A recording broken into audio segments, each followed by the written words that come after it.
Bonjour à toutes et à tous et bienvenue sur cette troisième vidéo de légendes urbaines japonaises. Ce sera la dernière vidéo sur ce thème avant un bon moment parce qu'il y a plein d'autres sujets que j'ai envie d'aborder avec vous, des sujets dont on parle peu voire pas du tout sur YouTube. Et si vous aimez les contenus que je vous propose sur cette chaîne, si vous aimez cette chaîne, eh bien je vous invite à la soutenir. Pour ça c'est très simple, il suffit de vous abonner si ce n'est pas déjà fait, ou bien de liker les vidéos, de les partager tout autour de vous, ça c'est très important, et de lâcher un petit commentaire si le cœur vous en dit.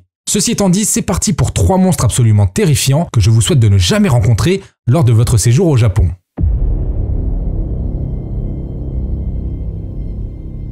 Alors oui, cette légende est très célèbre, mais je me dois de la raconter ici car nul n'est censé ignorer ses classiques. La légende raconte qu'au cours de l'ère Heian, vivait une femme aussi belle que vaniteuse. Un beau jour, son mari, un valeureux samouraï, la soupçonna de l'avoir trompée. Pris alors d'une extrême jalousie, il entra dans une rage folle et dégaina son katana pour fendre la bouche de sa femme, des commissures jusqu'aux oreilles. Il s'exclama alors « Qui te trouvera belle maintenant ?» De nos jours, Kuchisake Onna hante toujours l'archipel. Elle erre la nuit ou lors d'après-midi brumeuses. Elle est très reconnaissable notamment grâce à 2 accessoires.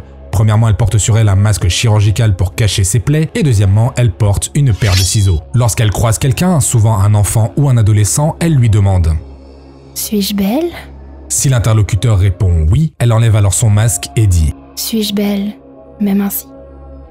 Et si là encore la personne interrogée répond oui, 2 cas de figure se présentent alors. Soit c'est un homme et elle va alors le suivre jusqu'au pas de sa porte pour l'assassiner, soit c'est une femme et elle va alors s'emparer de sa paire de ciseaux pour lui couper la bouche des commissures jusqu'aux oreilles afin de reproduire son drame. Et si la personne, que ce soit un homme ou une femme, répond non, eh bien Kuchisake Onna va se saisir de sa paire de ciseaux pour l'assassiner sauvagement. Cela dit, il existe plusieurs possibilités pour se débarrasser de ce fantôme. Dans les années 70, on disait qu'il suffisait de lui répondre qu'elle était une femme parfaitement ordinaire pour qu'elle se volatilise. Et dans les années 2000, cas un peu similaire, il suffisait de lui dire qu'elle était comme ci comme ça afin de la troubler, laissant alors à sa victime le temps de déguerpir.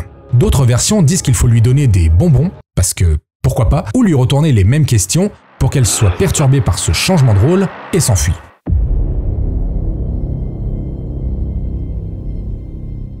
L'origine de Teke Teke, comme beaucoup de légendes urbaines, a plusieurs versions. L'une dit que Kashima Leiko était une écolière un poil flippante et que ses camarades aimaient lui faire des blagues, souvent de mauvais goût, jusqu'à la blague de trop. Un beau jour, alors qu'ils sont à la gare, ses camarades ont la brillante idée de lui poser une cigale sur l'épaule. Effrayé par l'insecte, Kashima Leiko s'agita et tomba sur les rails, où un Shinkansen, un train à grande vitesse, la coupa en 2. Une autre version parle d'une jeune femme qui fut victime d'un groupe d'hommes qui l'ont agressée, violentée et tu sais, le mot en V interdit sur YouTube. Elle fut alors laissée pour morte par le groupe d'hommes. Seule, elle tenta désespérément de chercher de l'aide, mais en vain. Épuisée, elle s'effondra sur les rails de Meishin. Un Shinkansen passa alors et lui sectionna les jambes. Alors c'est une histoire horrible, c'est vrai, mais elle va prendre sa revanche. Devenue un esprit vengeur, elle traîne alors son tronc à la seule force de ses bras, muni d'une kama, une faucille japonaise, provoquant un son atroce. Teke, teke, teke.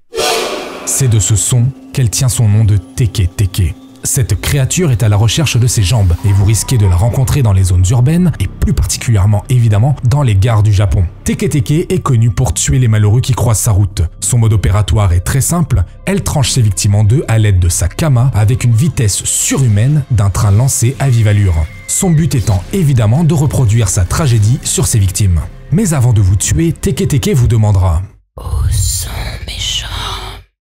Et si votre réponse à cette question ne la satisfait pas, vous ne marcherez plus jamais.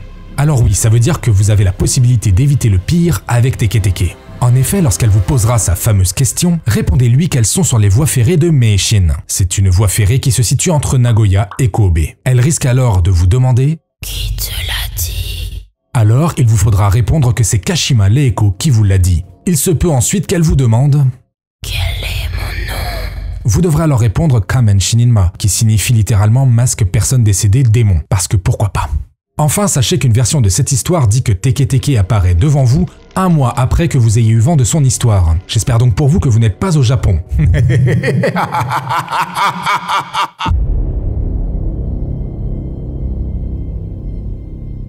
Hachisaku-sama est une légende très récente apparue dans les années 2000 sur internet. On est donc plus sur une creepypasta qu'une légende urbaine. Le nom Hachisaku-sama est composé de 3 mots. Hachi qui signifie 8, shaku qui est une unité de mesure japonaise, et enfin sama qui est un suffixe honorifique utilisé pour marquer le respect. Alors non pas qu'on respecte Hachisaku-sama, bien évidemment, au vu des horreurs qu'elle commet, vous allez voir, mais elle impose à ce point la terreur qu'avec ce sama, on marque une distance.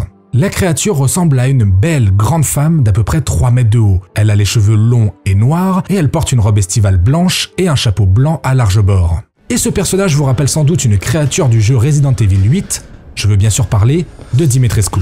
Alors comme toute créature inquiétante qui se respecte, Hachisaku-sama annonce sa présence par un son bien particulier. Elle prononce le son Po, d'une voix profonde et masculine. On raconte que Hachisaku-sama fut piégée dans le sanctuaire d'un village dont on ignore le nom. Remarquez comme ça c'est pratique, on ne peut pas vérifier. Bref, elle était enfermée dans 4 jizo. Les jizo, vous savez, ce sont ces petites statuettes chauves qui portent souvent un bavoir et un bonnet rouge. Elles sont la représentation du Jizo Bosatsu, un Bouddha qui aide les âmes des enfants à quitter l'enfer. Parce que oui, le bouddhisme est cruel, et même les enfants peuvent aller en enfer. Mais on reparlera des jizo dans une autre vidéo car en effet leur rôle est bien plus complexe que ça. Quoi qu'il en soit, le village qui abritait Hachisaku-sama avait fait un accord avec les villages voisins, notamment par exemple sur la priorité de l'utilisation de l'eau. Bon, ils hébergeaient une saloperie de démons après tout. On leur devait bien ça. Le problème, c'est qu'un jour, un des 4 jizo qui renfermait Hachisaku-sama est tombé, libérant ainsi le démon.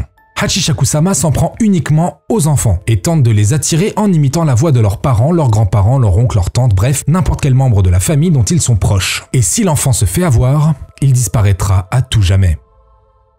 Pour ce qui est de ses facultés, il faut savoir que Hachisaku-sama peut se téléporter, elle est extrêmement furtive et immortelle. Qui plus est, vous l'aurez compris, elle possède un talent certain dans l'art de la manipulation. La toute première version de Hachisaku-sama nous est racontée par un jeune homme de 18-20 ans qui a eu le malheur de rencontrer le démon alors qu'il avait 8 ans. Ses parents l'ont déposé à la campagne chez ses grands-parents. Ce jour-là, il faisait une chaleur atroce, aussi décida-t-il de se reposer sur la pelouse du jardin, quand soudain, il entendit un bruit étrange. Po, po, po.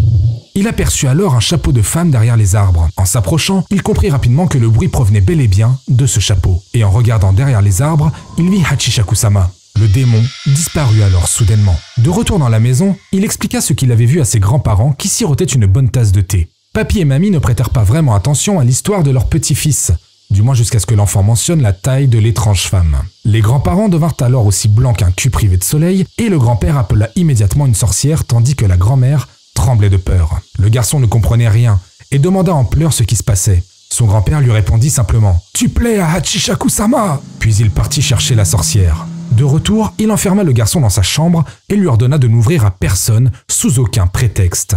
Il déposa ensuite du sel aux 4 coins de la pièce ainsi qu'une représentation de Bouddha. Le garçon devait prier devant cette image s'il avait peur. La sorcière dit à l'enfant qu'il devait rester enfermé seul jusqu'à 7 heures du matin. Elle lui donna également un parchemin qu'il ne devait lâcher sous aucun prétexte. Dans la nuit, l'enfant entendit « Po, po, po ».